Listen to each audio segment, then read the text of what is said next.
नमस्कार, जय जोहार। मैं भोला शंकर महोबिया MCI स्किल से एक बार फिर से एक नए सेशन में आपके लिए लेकर आया हूँ। छत्तीसगढ़ बोर्ड के मैथमेटिक्स के चैप्टर 1 पॉलिनोमियल या बहुपद के एक्सरसाइज 3 के क्वेश्चन नंबर 1 से लेकर के 6 तक के सॉल्यूशन। इस वीडियो को शुरू करने से पहले फिर से वही आपसे एक रिक्वेस्ट कि अगर आपने अभी तक पॉलिनोमियल को एक्सप्लेन करने के लिए हमने जो वन शॉट वीडियो बनाया है उस वीडियो को नहीं देखा है तो प्लीज़ उसे पहले ज़रूर देखिए। उस वीडियो को देखने से इन एक्सरसाइज को समझने में आपको आसानी होगी। तो चलिए शुरू करते हैं आज का हमारा ये सेशन एक्सरसाइज 3 के क्वेश्चन नंबर 1 के सॉल्यूशन से। क्वेश्चन नंबर 1 में हमको एक पॉलिनोमियल या बहुपद दिया हुआ है जिसको हमें मिडिल टर्म स्प्लिट मेथड का उपयोग करके उसके फैक्टर्स को फाइंड आउट करना है। मिडिल टर्म स्प्लिट कहने का मतलब हिंदी में कहें तो मध्य पद को विभाजित करके उसका गुणनखंड निकालना। तो चलिए स्टार्ट करते हैं। हमारे पास में जो पॉलिनोमियल है उसको एक बार हम लिख लेते हैं। क्या है पॉलिनोमियल? x² - 3x - 4। अब इस पॉलिनोमियल में मध्य पद कहने का मतलब क्या है? इस 3x से है। मध्य पद को विभाजित करके गुणनखंड निकालने के लिए हमें करना क्या है? सबसे पहले आपको x² का जो कॉफिशिएंट है, जो x² का जो गुणक है उसको, और जो कांस्टेंट टर्म है उसको पहले आपको मल्टीप्लाई करना है। तो यहाँ x² का कॉफिशिएंट क्या है? 1 है। तो 1 को लिया हमने, और जो कांस्टेंट टर्म है 4 उसको लिया, और दोनों को हमने क्या कर दिया? मल्टीप्लाई कर दिया। मल्टीप्लाई करने पे हमें क्या मिल रहा है? 4 मिल रहा है। अब हमें करना क्या है? हमें करना ये है कि इस 4 को ऐसे फैक्टर्स में बांटना है या उसका ऐसा गुणनखंड निकालना है जिसको जोड़ने या घटाने से x का कॉफिशिएंट मिले, मतलब क्या मिले? 3 मिले। तो हमारे पास में ये जो पहला गुणनखंड है ये क्या है? 1 × 4 है। और दूसरा गुणनखंड क्या हो सकता है? 2 × 2 हो सकता है, ये भी 4 के बराबर होता है। तो अब इन दोनों गुणनखंड में या दोनों फैक्टर्स में से आप चेक कीजिए क्या कोई ऐसा गुणनखंड है जिसको जोड़ने या घटाने से हमें क्या मिले? 3 मिले। तो अगर आप देखेंगे तो ये जो गुणनखंड है 1 × 4, और 4 में से जब हम 1 को माइनस करते हैं तो हमें क्या मिलता है? 3 मिलता है। तो अब हम क्या करने वाले हैं? x² - 3 की जगह पे हम लिखेंगे क्या? 4 - 1। तो ब्रैकेट में ले लीजिए इसको। 4 - 1 x - 4। देन नेक्स्ट स्टेप में हम इसको लिख सकते हैं x² - 4 और x को जब मल्टीप्लाई करेंगे तो ये क्या हो जाएगा? -4x। देन ये माइनस क्या हो गया? प्लस, और 1 में x को मल्टीप्लाई किए तो क्या हो गया? x। देन ये -4 अगेन। अब हमारे पास में यहाँ पे 4 पद आ गए हैं, 4 टर्म्स आ गए हैं। तो हम देखते हैं कि क्या पहले 2 टर्म में कुछ कॉमन है। हाँ, आप ध्यान से देखेंगे तो दोनों ही टर्म में हमें x कॉमन मिलेगा। जब x को हम कॉमन निकाल लेंगे तो x² में केवल क्या बच गया? यहाँ x माइनस 4x का x बाहर निकाल लिया तो क्या बचा? 4। देन प्लस, अब यहाँ x - 4 में कुछ कॉमन निकलने जैसा है? नहीं, कुछ भी कॉमन ऐसे तो नहीं दिख रहा है। पर जहाँ कुछ भी कॉमन अगर नहीं दिख रहा है फिर भी 1 जो है वो कॉमन होता है। वो याद रखना, इस मामले में एक गाना है, जिसका कोई नहीं उसका तो खुदा होता है यारो। वैसे ही जब कुछ भी कॉमन नहीं होता तो एक कॉमन होता है यारो। तो चलिए 1 को कॉमन लेते हैं, x - 4। देन देखिए दोनों ही टर्म्स में हमारे पास में x - 4 आ गया। तो फिर से हम इस x - 4 को कॉमन ले लेते हैं। अब हमारे पास में यहाँ क्या बचा? x, यहाँ क्या बच रहा है? +1। तो इस तरीके से हमें जो पॉलिनोमियल है उसका फैक्टर मिल गया। तो इस तरीके से आप किसी भी पॉलिनोमियल को मध्य पद को विभाजित करके उसका गुणनखंड निकाल सकते हैं। इसको इंग्लिश में बोलते हैं factors by mid term split. चलिए एक और क्वेश्चन को देखते हैं, क्वेश्चन नंबर 2। तो क्वेश्चन नंबर 2 में हमारे पास में जो पॉलिनोमियल है दैट इज x² + 2x + 1। तो फिर से हमें क्या करना है?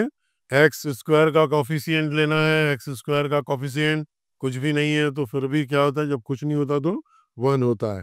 ठीक है, फिर हमारे पास में जो कांस्टेंट टर्म है वो क्या है, 1 है। तो जब 1 और 1 को मल्टीप्लाई करेंगे तो हमें क्या मिलेगा, 1 मिलेगा। और इसका फैक्टर ये एक ही होने वाला है, 1 इंटू 1। अब देखें 1 इंटू 1 में से जो दोनों फैक्टर हैं 1 और 1, उनको अगर हम ऐड कर देते हैं या जोड़ देते हैं तो मिड टर्म में जो x का कॉफिशिएंट है वो उसके बराबर हो जाता है। मीन्स 1 प्लस 1 इक्वल टू क्या हो जाता है, 2 हो जाता है। तो हम ये जो मिड टर्म में 2 है उसको क्या लिख सकते हैं, 1 प्लस 1। तो चलिए लिखते हैं एक्स स्क्वायर प्लस 2 की जगह पे मैं लिख रहा हूँ 1 प्लस 1, फिर ये x है, देन प्लस 1, नेक्स्ट स्टेप में एक्स स्क्वायर, ये प्लस 1 और x को मल्टीप्लाई कर देंगे तो प्लस x, और प्लस 1 और x को मल्टीप्लाई कर देंगे तो फिर से plus x plus 1। Then next step में देखिए यहाँ कुछ कॉमन निकल रहा है, क्या कॉमन लेंगे हम, यहाँ दोनों जगहों पे x है तो x को कॉमन ले लिया, तो एक्स स्क्वायर में से x बाहर चला गया तो क्या बचा, x प्लस ये x बाहर चला गया है तो यहाँ क्या बच जाएगा, 1। देन प्लस फिर से यहाँ पे कॉमन जैसा कुछ भी नहीं दिख रहा है, पर जब कुछ भी कॉमन नहीं होता तब भी 1 जो है वो कॉमन होता है। तो 1 को मैंने कॉमन लिया, यहाँ क्या बच गया, x प्लस 1। अब देखिए दोनों ही टर्म में हमारे पास में x प्लस 1 है तो हम इसको कॉमन ले लेते हैं, x प्लस 1। देन जब यहाँ से x प्लस 1 को कॉमन ले लिया तो यहाँ हमारे पास में बचा क्या, x, और यहाँ क्या बचा, प्लस 1। तो इस तरीके से हमें जो पॉलिनोमियल है x square plus 2x plus 1 का फैक्टर क्या मिल रहा है, x प्लस 1 x प्लस 1। ये हमारा आंसर है। तो आप देख रहे हैं कि बड़ा इजी है इन क्वेश्चंस को सॉल्व करना। आई होप आपको ये समझ में आ रहा होगा।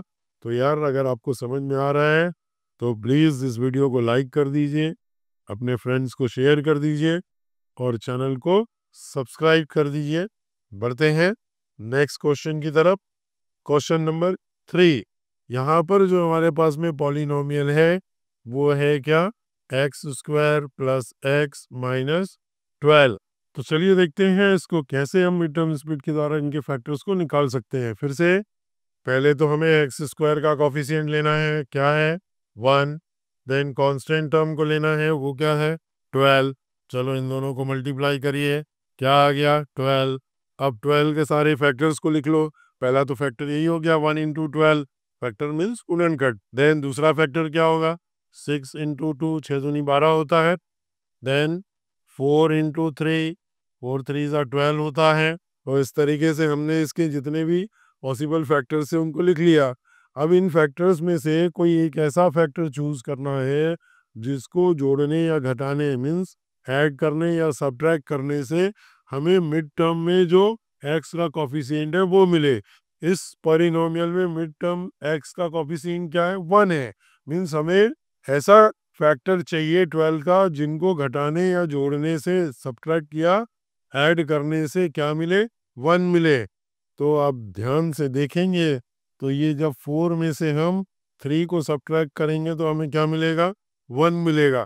तो हम क्या करने वाले हैं नेक्स्ट स्टेप में, एक्स स्क्वायर प्लस यहाँ पर जो 1 है उसको हम किससे रिप्लेस कर देंगे, 4 माइनस 3 से रिप्लेस कर देंगे।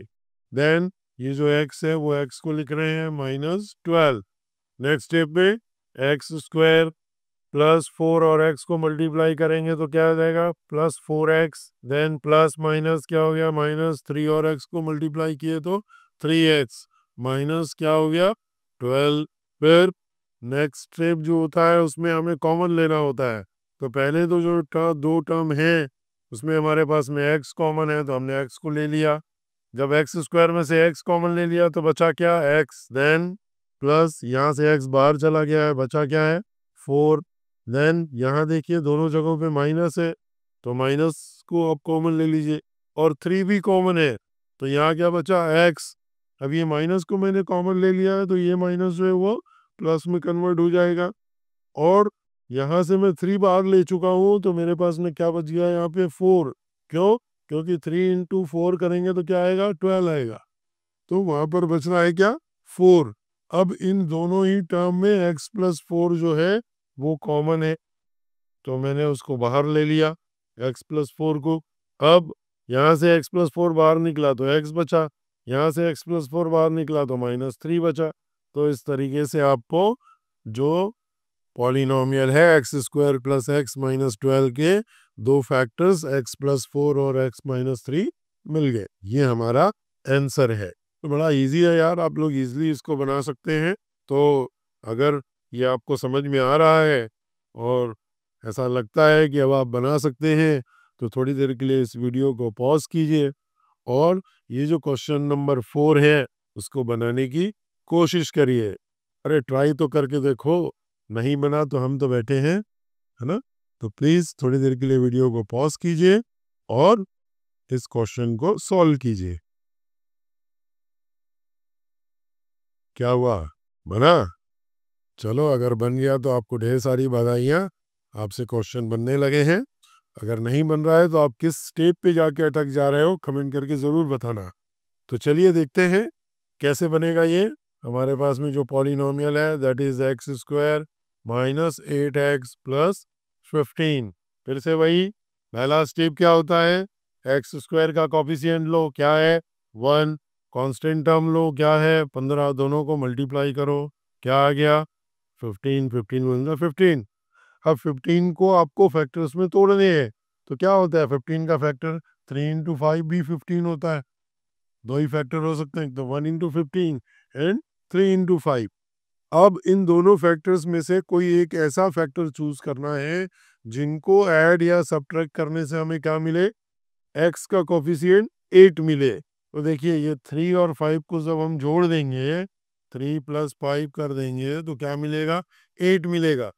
तो ये जो 8 है उसको हम किससे रिप्लेस कर देंगे, 3 प्लस 5 से रिप्लेस कर देंगे। मतलब उस 8 की जगह भी हम क्या लिखेंगे, 3 प्लस 5। तो चलिए देखते हैं नेक्स्ट स्टेप में, एक्स स्क्वायर माइनस 8 की जगह पे मैं क्या लिख रहा हूँ, 3 प्लस 5 एक्स प्लस 15। अब नेक्स्ट टर्म में हम क्या करेंगे, एक्स स्क्वायर -3 और x मिलके क्या हो जाएगा -3x, ये माइनस ये प्लस क्या हो जाएगा माइनस, और 5 और x क्या हो जाएगा 5x plus 15। Then next term में हमको कॉमन लेना है। देखिए यहाँ पे पहले दो टर्म में क्या कॉमन है, x कॉमन है, तो हमने x को बाहर ले लिया। एक्स स्क्वायर में से x बाहर आ गया तो क्या बचा x, -3x में से x बाहर चला गया है तो क्या बचा केवल 3। देन -5 कॉमन लेंगे, क्योंकि इस 15 को हम क्या लिख सकते हैं 5 इंटू 3। तो 5 को कॉमन ले लिया, यहाँ से 5 बाहर चला गया, बचा क्या x। अब यहाँ ध्यान दीजिए कि हमने माइनस कॉमन लिया है, तो जब कभी भी माइनस कॉमन लेते हैं इस साइन को आपको बदल देना है, प्लस की जगह पे क्या आ जाएगा माइनस। और 15 को हम 5 इंटू 3 लिख सकते हैं, 5 कॉमन चला गया, बचा क्या 3।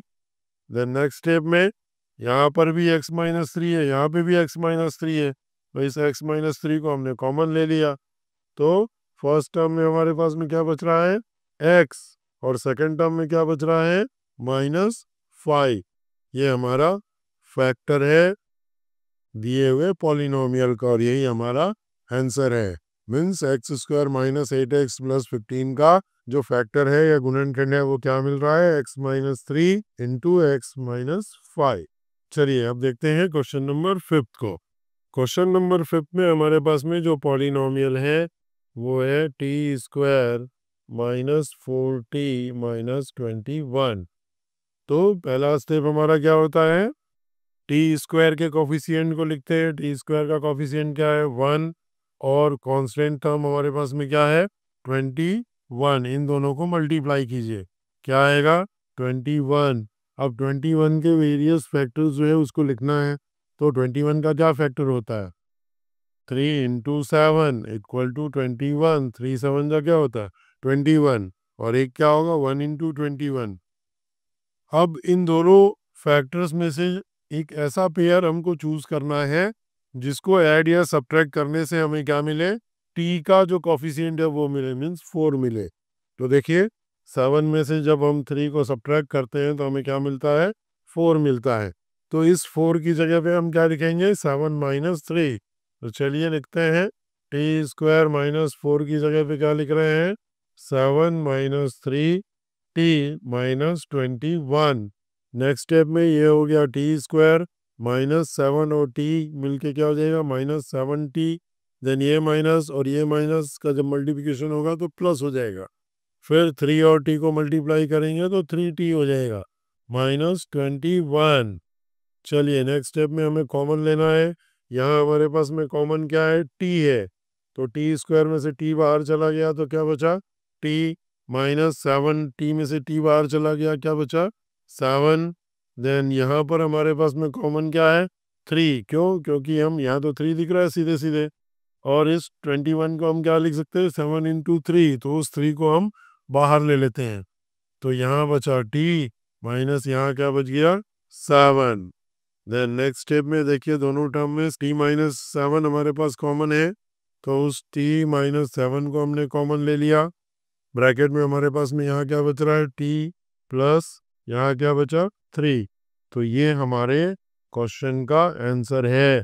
मीन्स हमको जो पॉलिनोमियल दिया हुआ है T square minus 4t minus 21 उसका फैक्टर क्या है t माइनस 7 और t प्लस 3। क्वेश्चन नंबर 6 में हमारे पास में जो पॉलिनोमियल है that is minus y square plus 35y plus 156। तो पहला स्टेप हमारा है कि वाई स्क्वायर के कोफिशिएंट को लो। क्या है वाई स्क्वायर का कोफिशिएंट 1 और कांस्टेंट टर्म क्या है 156। तो इन दोनों को मल्टीप्लाई करते हैं तो रिजल्ट क्या मिलेगा 156। अब इस 156 या 156 को हमें फैक्टर्स में तोड़ना है। अब जब इस तरीके से कोई बड़ा नंबर आपके पास में आ जाए तो उस बड़े नंबर का पहले आप प्राइम फैक्टराइजेशन निकाल लीजिए। कैसे निकालते हैं प्राइम फैक्टराइजेशन 156। अब ये इवन नंबर है। इवन नंबर है तो आप इसको 2 से डिवाइड करिए। 2 7 जा 14 और 2 8 जा 16। फिर इवन नंबर है फिर 2 से डिवाइड किए। 2 3 जा 6 2 9 जा 18। देन अब ये 3 से डिवाइड होगा। 3 1 जा 3 3 3 जा 9। अब ये 13 खुद से प्राइम नंबर है तो ये क्या हो जाएगा 13 1 जा 13। मतलब हम 156 को लिख सकते हैं क्या 2 इंटू 2 इंटू 3 इंटू 13। अब यहाँ से आपको फैक्टर्स बनाने में आसानी होगी। कैसे आसानी होगी आप इनको वेरियस कॉम्बिनेशंस में आप फैक्टर्स में कन्वर्ट कर सकते हो। फैक्टर ध्यान रखना 2 ही वाले फैक्टर चाहिए हमें। तो हम इन दोनों को मल्टीप्लाई करके देखते हैं 4 और इन दोनों को मल्टीप्लाई करके देखते हैं क्या 13 3 जा 39। अब ये देखिए 156 का हमारे पास में एक ऐसा फैक्टर मिल गया है 4 इंटू 39। हम जब 39 से 4 को सब्ट्रैक्ट करते हैं तो हमें क्या मिलेगा 35। तो इस 35 को हम 39 माइनस 4 से क्या कर देंगे रिप्लेस कर देंगे। तो अब हम नेक्स्ट स्टेप में क्या करेंगे ये है माइनस वाई स्क्वायर। अब इस 35 को क्या लिख देंगे हम 39 minus 4 y plus 156। Then minus y square. अब ये 39 और y को जब मल्टीप्लाई करेंगे तो क्या हो जाएगा 39y। ये प्लस ये माइनस क्या हो जाएगा माइनस 4 और y को मल्टीप्लाई करेंगे तो 4y प्लस 156। चलिए देखते हैं अब कॉमन कुछ आता है क्या। इन दोनों टर्म में हमारे पास में जो कॉमन है दैट इज y। तो हम इसको कैसे लिख सकते हैं जब वाई स्क्वायर में से y को कॉमन ले लिया तो हमारे पास में क्या बचा minus y. Then plus 39 y तो बाहर चला गया है। देन फिर से हम अब यहाँ पे क्या कर लेंगे प्लस 4 को कॉमन लेंगे तो यहाँ पे क्या बच जाएगा minus Y plus 39। Then next step में minus Y plus 39 minus Y plus 39 दोनों ही टर्म में है। इसको कॉमन ले लेते हैं माइनस वाई प्लस 39। तो यहाँ हमारे पास में बच रहा है क्या y। यहाँ क्या बच रहा है प्लस 4। ये हमारा क्या है गुणनखंड है फैक्टर है किसका minus y square plus 35y plus 156 का। आप इसको थोड़ा सा और सुधार के लिखना चाहें तो इस माइनस को कॉमन ले लीजिए, तो ये माइनस जो है वो प्लस में कन्वर्ट हो जाएगा और ये प्लस जो है वो माइनस में कन्वर्ट हो जाएगा। तो ये क्या हो जाएगा, माइनस ब्रैकेट के अंदर y माइनस 39 और y प्लस 4, ये हमारा क्या है, आंसर है। तो इस तरीके से आप एक्सरसाइज 3 के क्वेश्चंस को सॉल्व कर सकते हैं। ये क्वेश्चन नंबर 1 से 6 तक का सॉल्यूशन था। आगे के सॉल्यूशंस हम एक नए वीडियो में डालेंगे। आई होप आपको ये समझ में आया होगा। अगर कोई चीज़ समझ में नहीं आई हो, कोई स्टेप आपको समझ में नहीं आया हो, तो प्लीज़ मुझे कमेंट करके ज़रूर बताइए। और अगर आपको ये वीडियो पसंद आया हो, काम के लायक लगा हो, इन्फॉर्मेटिव लगा हो, तो प्लीज़ इस वीडियो को लाइक कीजिए, अपने फ्रेंड्स और क्लासमेट्स को शेयर कीजिए और चैनल को सब्सक्राइब कीजिए। और हाँ, बेल आइकॉन को प्रेस करना भूलना नहीं है, ताकि आपको आने वाले नए वीडियोस का नोटिफिकेशन मिलता रहे। तो चलिए मिलते हैं एक नए वीडियो में। तब तक के लिए नमस्कार, जय हिंद, जय भारत, जय छत्तीसगढ़।